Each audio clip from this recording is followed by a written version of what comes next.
Hey, Laura JeH and Michael Seegers here for the next episode of the Michael and Laura Show, where today we are going to be talking about spirituality and the mystery school tradition.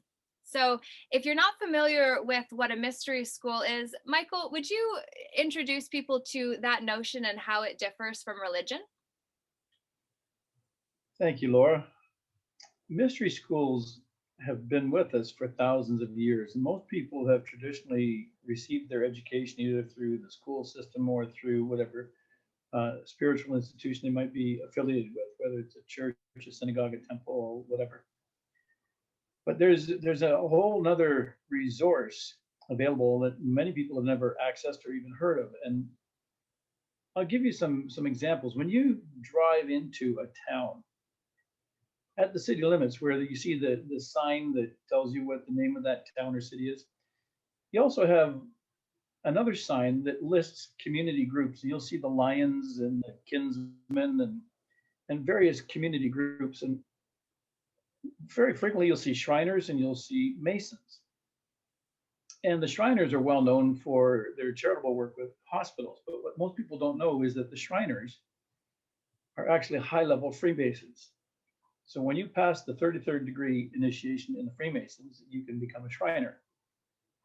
And so if you are not a member of those organizations, you have no idea really what they do and what kind of meetings they hold and what kind of things they talk about.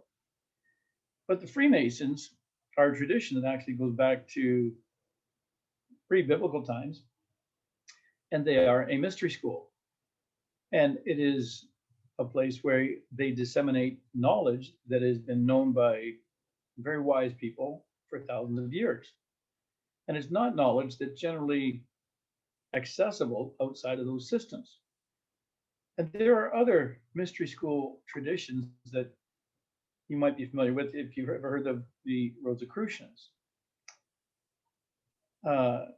Some yoga schools can be described almost as mystery schools because they're teaching things that certainly seem mysterious and are outside the realm of mainstream information and based on eternal truths and based on science.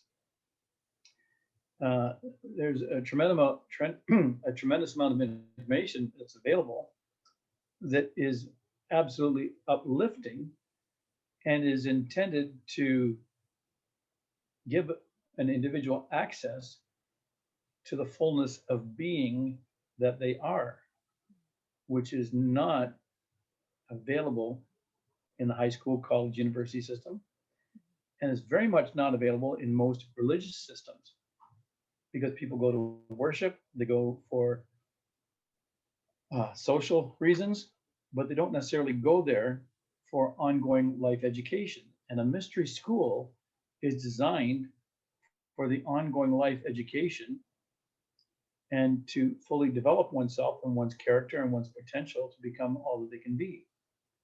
And so it's in that tradition that we created Shambhala Temple of Light 14 years ago. And we have garnered the wisdom from a number of ancient sources and made that very accessible to our members with spiritual tools and spiritual technology and spiritual community, whereby one can really gain access to their higher self, to their true nature, to things they had never imagined would be possible. And in today's climate of uncertainty and events unfolding that are rather distressing, we really are pleased to be able to say that what we have to offer are solutions that are not available anywhere else. We have solutions to whatever confronts the individual. And we have years of experience in demonstrating just how powerful and just how effective these solutions are when individuals engage with them. And that, in a nutshell, I think is a nice little introduction to the concept of mystery school. Absolutely. And then speaking to as well, what is spirituality and how is spirituality separate from religion? Well, what I have discovered religion to be, and I've studied very in depth 5 of the major religions. So I'm very familiar with Christianity, with Judaism, with Hinduism, with Buddhism, and with Islam. And any one of those 5 can be broken down into numerous sects. In Christianity, we have Catholics and we have Protestants. In Protestants, we have Anglicans and Baptists and Presbyterians, and on and on and on. It's the same in Hinduism, it's the same in Buddhism, same in Judaism, same in Islam. They're all fragmented into sects. And very much we discover that even though they were founded on eternal truth and ancient wisdom, they have become pretty much politically oriented with power structures in place, with agenda in place that for the most part does not empower individuals in the way that it could. And in many cases, effectively disempowers people by forcing them to engage in a belief system which may or may not be based on truth. And the thing about a mystery school, which is much more in the realm of spirituality as opposed to religion, the whole idea is, man, know thyself. So based on eternal truth, come and discover what the truth is. And please don't engage in a belief system, because just because you believe something is true doesn't make it true. And if you can learn to discern what is true and what is not true, and if you can be given tools to assist that discernment, you're going to discover yourself as a spiritual being having a human experience and not be locked into a belief system and a religious philosophy that really requires obedience and does not empower you. It's spirituality is about the individual relationship compared to religion of the whole community and the constructs around the BS that ultimately require the individual to sacrifice aspects of their own divine knowing for the sake of adhering to that which is prescribed in a way. And I want to take this actually to a differentiation that I feel is very important to speak about right now because of what's going on culturally. And that's the whole notion of being woke and how that is different from waking up the master within, which is very much what the traditions of the ascended masters teach. So if you can speak into the difference between woke culture and putting others down in order to say it's the sheeple and the less thans, compared to knowing the truth, feeling the truth, and being able to be that truth because of our own example. I'm setting it up in terms of how I'm seeing that differentiation, but I'd love to know your perspective, Michael. Well, it's always disconcerting when people take a position that because they have certain information that they are better than someone else.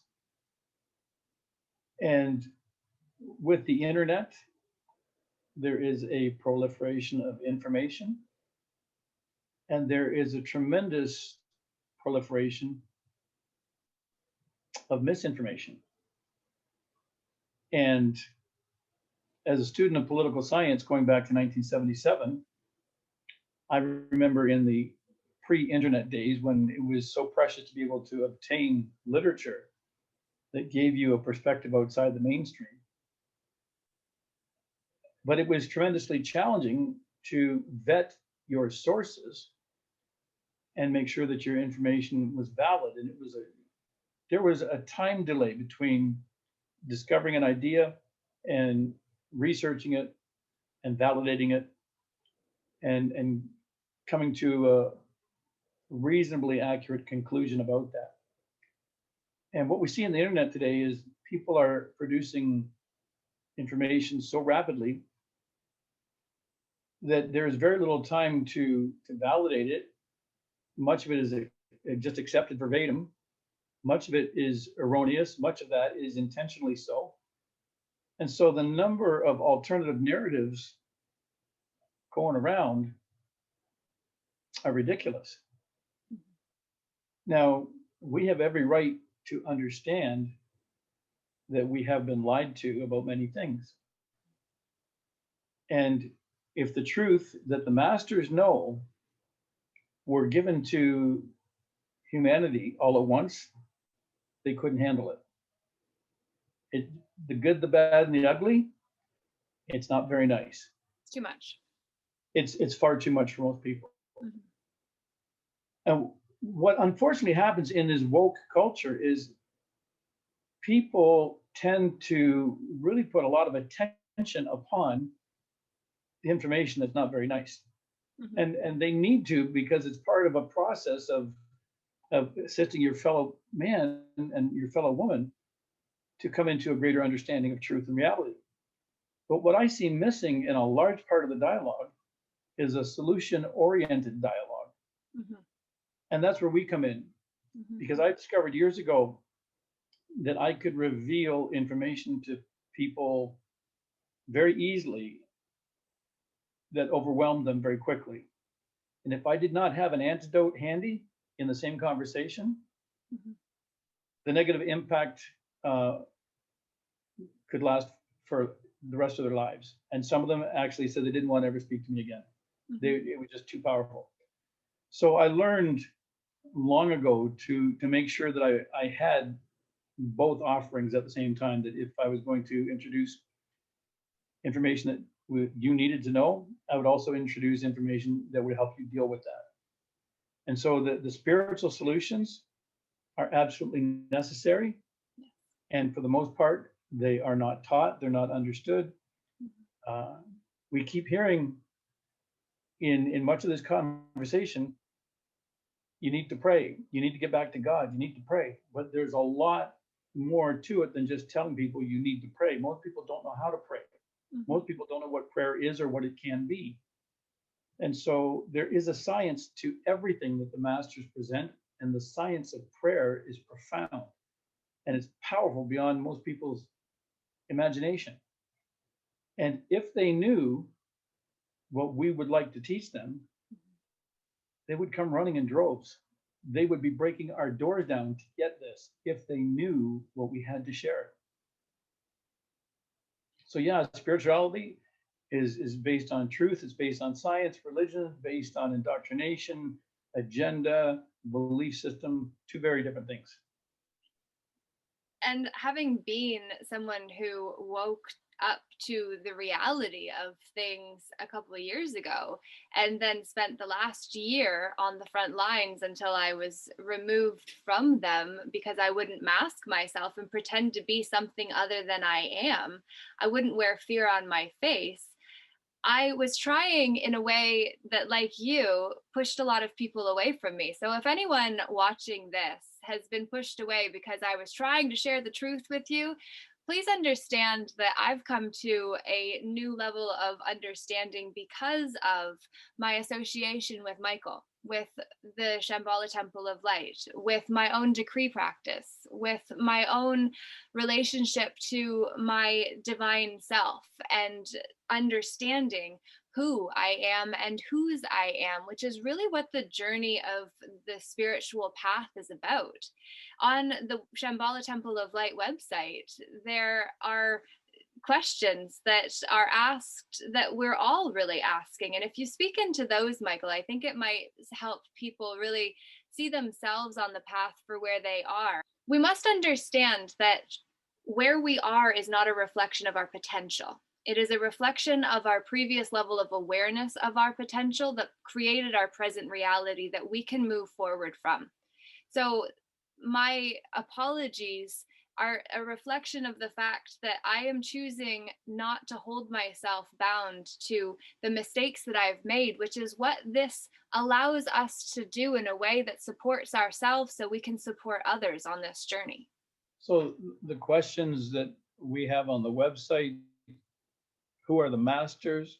who are you, reincarnation, law of karma, auras and chakras, violet flame, and so much more. So there's two fundamental questions. Who are the ascended masters? And we go into that in detail. We have produced a video, and I have an article written on Quora that addressed that in trying to detail. And then the even more important question, who are you? And most people don't know how to discover that. The truth is, you are a divine being. You are part of the one divine being, which is God. We're all a part of that, but nobody ever told you. And once you come to understand that and realize that you are just as special as anybody else, and you have a higher self that you don't really know about yet. In science, they say we use 10% of our brain. I say we use less than 1%. And we access less than 1% of our being, who we are as a spiritual being. We don't have access to that. It's been shut down intentionally, just by cultural programming. You can't blame your parents because they didn't know. And you can't blame your grandparents because they didn't know, because we've all come through this same system of dumbing us down into the minimum possible consciousness that would allow us to function. And so the mystery tradition is designed to slowly bring you out of that and into the greater awareness of who you are and what it is in terms of your spiritual destiny to become an ascended master, just like Jesus, just like Buddha, just like Mother Mary, just like Archangel Michael, just like all the ascended beings who have become perfected beings over the course of millennia of spiritual evolution. Welcome to the path. And youth are particularly being targeted right now with everything going on. So I would love if you would speak into how a young person who maybe is confused because their parents are busy, their teachers are online, there's a disconnect, we're being told to stay safely separate from one another and to make sure that the 6-foot distance doesn't interfere with our heart's overlay of the magnetic field of the heart that radiates 6 feet out, that is part of why that's the specific distance that we're being encouraged culturally to step away from one another or to stay away from one another with. And so we understand. So if you're a youth or you're connected to a young person, please share this with them, because they really need to understand. You really need to understand that we're here and we see through it. And even if you are with people that are trying to do their best to keep you safe from a fearful place, because that's the propaganda that's being sold culturally right now, please understand that you have a choice. You are powerful beyond measure, and we need you truly to wake up to who you are and why you came here, what you're part of, because we're all part of this together. So that's my plea. And I would love to know if, Michael, you have anything you want to add into specifically where the youth are concerned, because we feel for where you're at and we see your power. Well, let's go even a little bit beyond that. Let's look at a little baby, newborn infant. Hasn't been programmed yet. That baby could be born in North America. Parents could, for whatever reason, give it up to adoption. Child could be raised in a foreign country, learn a foreign language, learn a foreign culture, be a whole different person. That infant has infinite potential for programming. Could grow up in any culture, learning any language, learning anything. So whatever culture it does grow up in, it's going to be very limited by what that culture has to offer.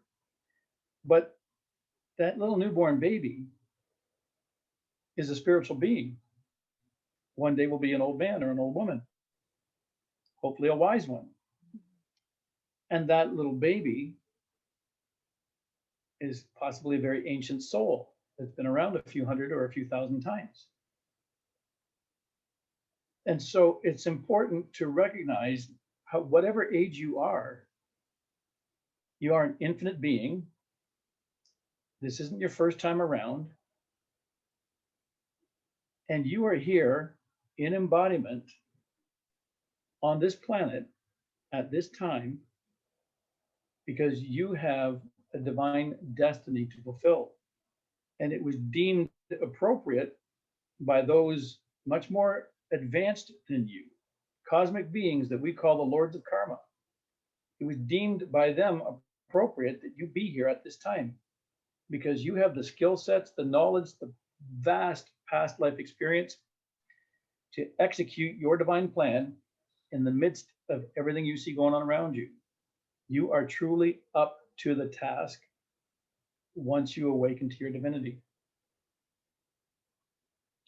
That makes my heart so happy for you to hear, because truly it is devastating to hear of all of the mental health issues of youth feeling powerless, that are in a hole emotionally of the downward spiral of heavy emotions, starting at boredom and working its way downwards to depression, and even some acting on that with suicide rates on the rise. Michael, speak into that for a moment for anyone that may really be struggling to understand the repercussions and what that means for choosing to take yourself out of the game right now because you feel hopeless, possibly, and don't need to, because there are tools, there is support, we are here for you.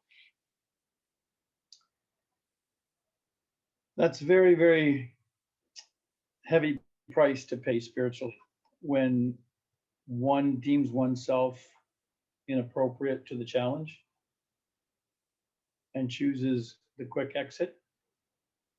Where do you think you go to when you leave this place? I can tell you that you go to somewhere that is vibrating at very much the same frequency of despondency and despair, and you won't like it when you get there. Ultimately, you will have to come back here and start over again.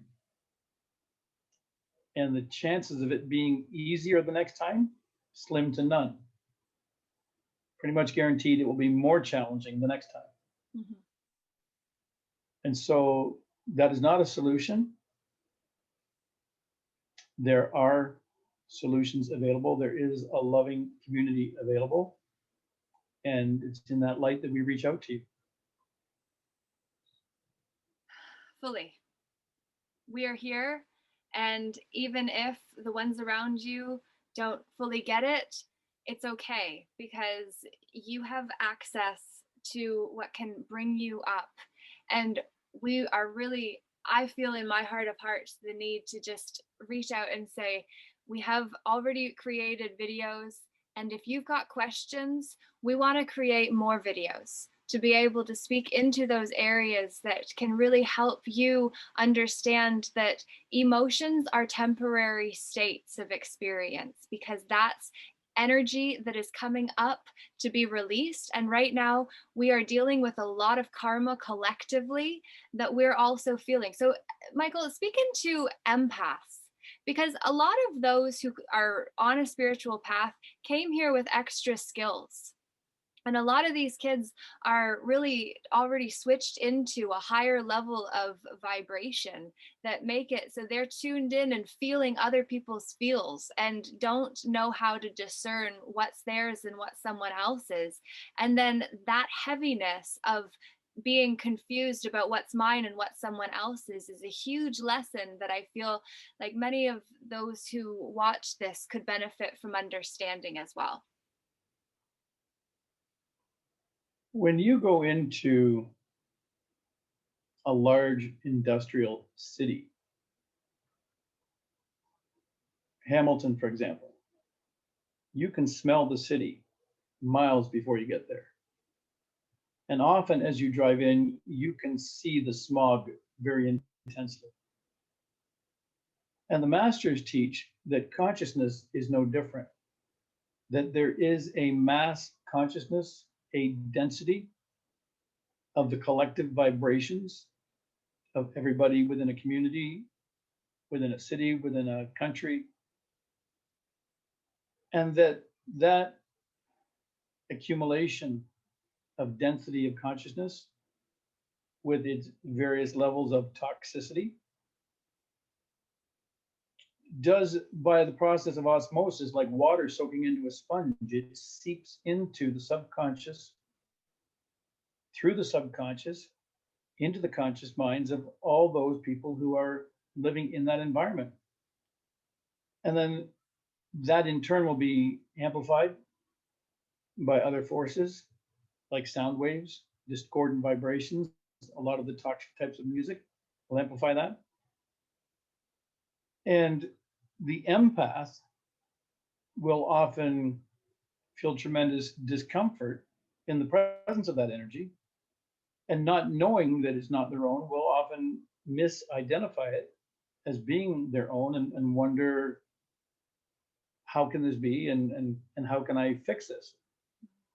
And so we have answers for all of that, but just know that it's not all you. It's part of the mass consciousness of the environment that you're in. Sometimes all you need to do is physically move yourself. If you're in a room where people are having a horrific fight, you can feel it in the air. You can cut it with a knife. And then you leave the room, you go outside, you get some fresh air, and all of a sudden you feel better. Often that's what it takes. You have to remove yourself from the environment. And in the situations where that's not a possibility, well, then we have exercises and practices that you can learn, that you can do for yourself, that will bring tremendous relief. So one of the things that I like to teach is the stillness exercise. Most people don't take the time, and will discover it very challenging, to engage in stillness. And I find many of the students cannot do it for a single minute, or don't want to do it for a single minute. And it's very powerful to do it. To sit down quietly, all by yourself, undisturbed, and get into a comfortable position, and then only permit two things: blinking and breathing. You can't scratch your nose, you can't move, you can't twitch. Just be still for 60 seconds. Eventually, you'll be able to do 2 minutes and 5 minutes and 10 minutes, which will bring tremendous peace in the mind and in the body. And the other thing I like to teach is learning how to breathe. In yoga, they teach that breath is the horse and mind is the rider. Your mind is riding on your breath. And when you learn to control your breath through rhythmic breathing, through conscious rhythmic breathing, and when you learn to engage your abdominal muscles to properly exhale and get the stale air out of the lungs and get a complete breath coming in, you can find tremendous peace and comfort by stilling the physical body and the mind which follows that. So stillness and breathing are two very powerful tools. And we go into greater detail in how we teach that. So if this has spoken to your heart today and you are wanting more information, then you can go to ShambhalaTempleOfLight.com. And there are resources there, including a Saturday night beginners broadcast where you'll be able to do some decrees with a community and be able to receive a dictation, which is a lesson, and be able to really bring it's an opportunity to bring the sacred back into your life. And as a final note for today's session, Michael, if you would actually speak into what it means to be sacred. There is a phrase that we encounter very much in Buddhism and very much in yoga. And the phrase is authentic presence. And so addressing the sacredness of life means bringing reverence to your authentic presence and recognizing that you have a personality, you have an ego, and you have a part of you that has emotions and has upsets and has responses to stimuli and is not always harmonious. But bringing harmony into your life through reverence to honor the authentic presence that you are, I think addresses that question of what is sacredness about? I love it. Thank you, Michael, for all of your insights today and for tuning in and receiving the value that is here for you. We would truly love to know what this message means to you, what it means for you, and what you're willing to do with it. So please do comment below and let us know, because we do read all of those comments and send love your way for being willing to say you're open to rediscovering who and whose you truly are. Thank you.